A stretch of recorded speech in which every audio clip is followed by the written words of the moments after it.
আমাদের সাবেক এমপি উপস্থিত আছেন, আমেনা আপা আছেন, তারা হাত দিতে হবে সাবেক এমপি,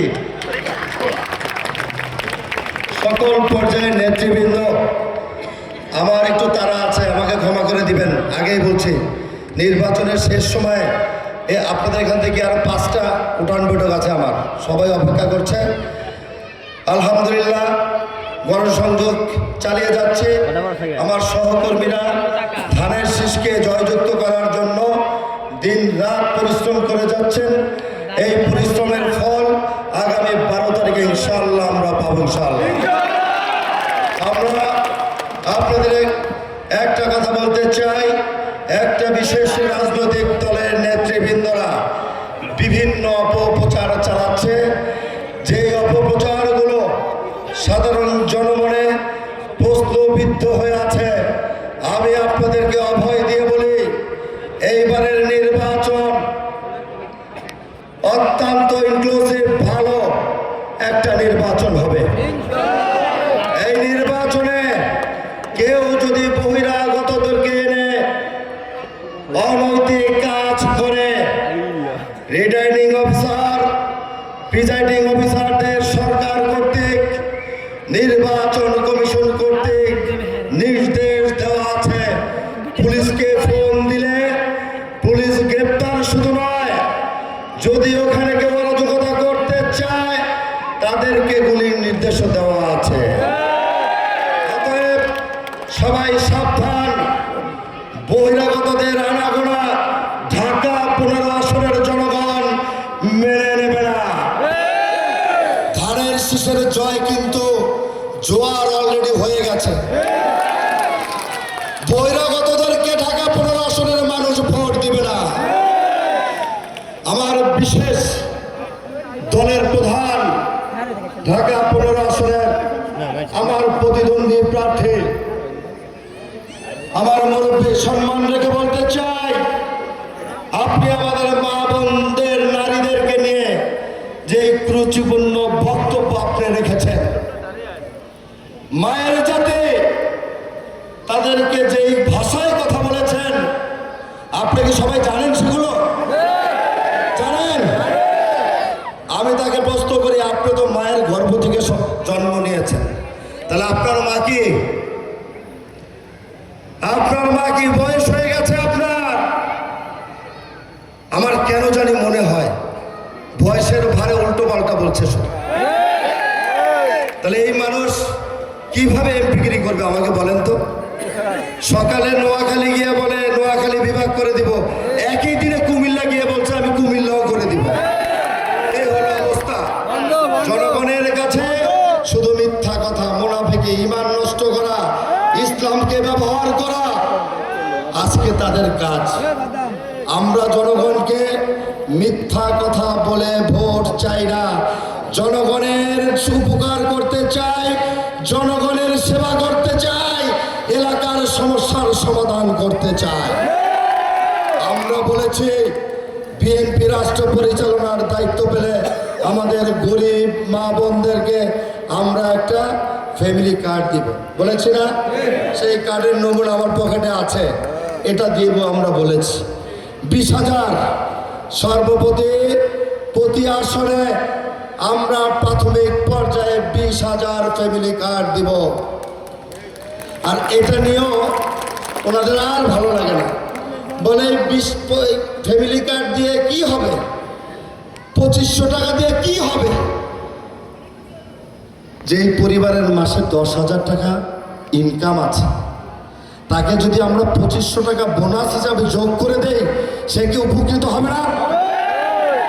তাহলে আপনি কি দিবেন সেটা বললেন না কেন? তাহলে আপনি বলতেন আমি ডবল ফ্যামিলি কার্ড দিব, সেটা কেন বললেন না? ওনারা জানে আল্লাহর রহমতে ইনশাআল্লাহ আগামী 12 তারিখে জনাব তারেক রহমান রাষ্ট্র পরিচালনার দায়িত্ব। এই কারণে জনগণকে আশ্বাস দিতে চায় না, খালি এক জায়গায় আশ্বাস দিয়ে বিপদে পড়ে গেছে। কোন জায়গায় বলতে পারবেন? ভোট দিলে নাকি জান্নাতে যাওয়া যাবে, বলেন আপনারা?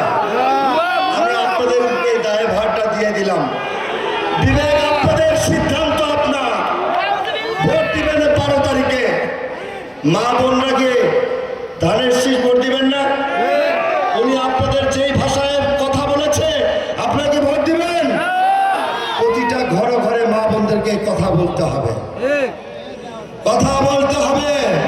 আবার বলে 12 তারিখে একটা সুযোগ আছে। কি সুযোগ? মুসলমান হওয়ার সুযোগ আছে নাকি?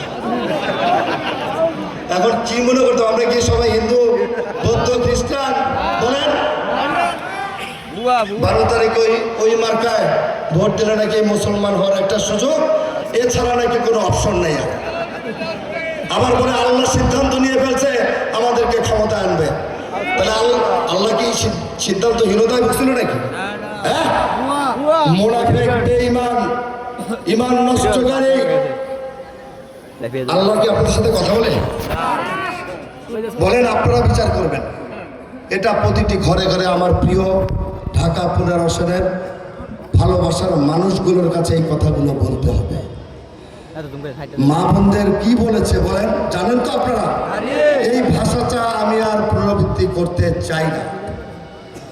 আমি বারবার বলছি, আজকে এই বাঁশবাড়ির এই বালুর মাঠ থেকে আমার মুরব্বী প্রতিদ্বন্দ্বী ডাক্তার শফিকুর রহমান সাহেবের কাছে আমি আহ্বান করব, অনতিবিলম্বে বাংলাদেশের প্রতিটি নারীর কাছে আপনাকে ক্ষমা চেতে হবে। নাইলে 12 তারিখে আপনার কি হবে আমি নিজেও জানি না। ক্ষমা চান, তাহলে কিছুটা রেহাই পেতে পারেন। আমরা কি করব সেটা হলো বড় কথা। আমি আপনাদের এলাকার সন্তান। আমি বৃহত্তর মিরপুরে বড় হয়েছি, 41 বছর রাজনীতি করেছি, সুখে দুঃখে থাকার চেষ্টা করেছি। অনেকগুলো বছর সেই সুযোগ থেকে বঞ্চিত ছিলাম। পরিবর্তন হয়ে গেছে বাংলাদেশে, পরিবর্তন হয়েছে মানুষ, তাই দেশকেও পরিবর্তন করতে হবে। আমাকে সাংবাদিকরা বলে আপনারা নির্বাচিত হলে কি করবেন? আমি বলেছি আমার 15 আসন নিয়ে আমার ভাবনার কথা বলেছি। আমার 15 আসনের মানুষ কি চায় সেই কথাগুলো বলেছি। আমার 15 আসনের প্রিয় মানুষগুলো চায়, তারা নির্বিঘ্নে শান্তিতে ঘুমাতে চায়, তারা পানির নিচে থাকতে চায় না, বৃষ্টি হলে জলাবদ্ধতা হয়ে যায়, এটাকে দূর করতে হবে। নাম্বার 1 আমি জলাবদ্ধতা দূরকরণে দিয়েছি ইশতেহার নাম্বার 1। আমি বলেছি এত ঘনবসতি, আমার ভোট হলো 3,51,718টা মানুষ বসবাস করে, 20 লক্ষের অধিক। এত ঘনবসতি, অনেকে অসুস্থ হয়ে যায়, ভালো একটা হসপিটাল নেই।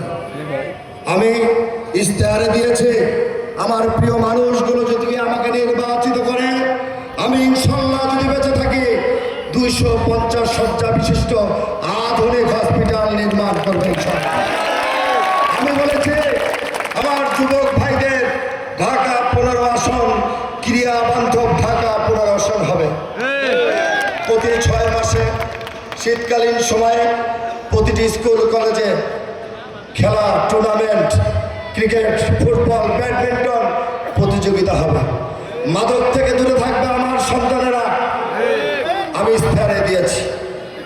আমি বলেছি মাদক, সন্ত্রাস, চাঁদাবাজ, আমরা তো 17 বছর ক্ষমতায় ছিলাম না। যারা করেছে তারা পালিয়ে গেছে, তাদের দোষরা এখনো আছে। ইনশাল্লাহ আমার দলেরও যদি কেউ থাকে তার ব্যাপারে কোনো ছাড় দেওয়া হবে না। আমার কমিটমেন্ট আমার প্রিয় মানুষগুলোর কাছে মাদক, সন্ত্রাস, চাঁদাবাজ একদম ডাবল জিরো থাকবে ইনশাল্লাহ। আমি নিজে ম্যাজিস্ট্রেটের ভূমিকা পালন করব। আমার প্রতি আস্থা রাখেন, আমার প্রতি বিশ্বাস রাখেন, আপনারা আমাকে সহযোগিতা করেন। বাকি 5 বছর আমি আপনাদের কর্মচারী সেবক হিসাবে আপনাদের পাশে থাকব। ভোট দিবেন, বসন্তের কোকিলের মতো পালিয়ে যাবে। এর আগে ঢাকা 15 আসনে যারা এমপি নির্বাচন কিভাবে হয়েছে? ভোট ছাড়া। তারা কি এখানে বসবাস করত? তাদের অফিস আদালত কি এখানে ছিল? আমারও বাড়ি আছে, অফিস আছে, আমি সারাদিন ঘুর ঘুর করে দিক দিয়ে। আমাকে আপনারা পাবেন, আমাকে আপনারা পাবেন। সমস্যা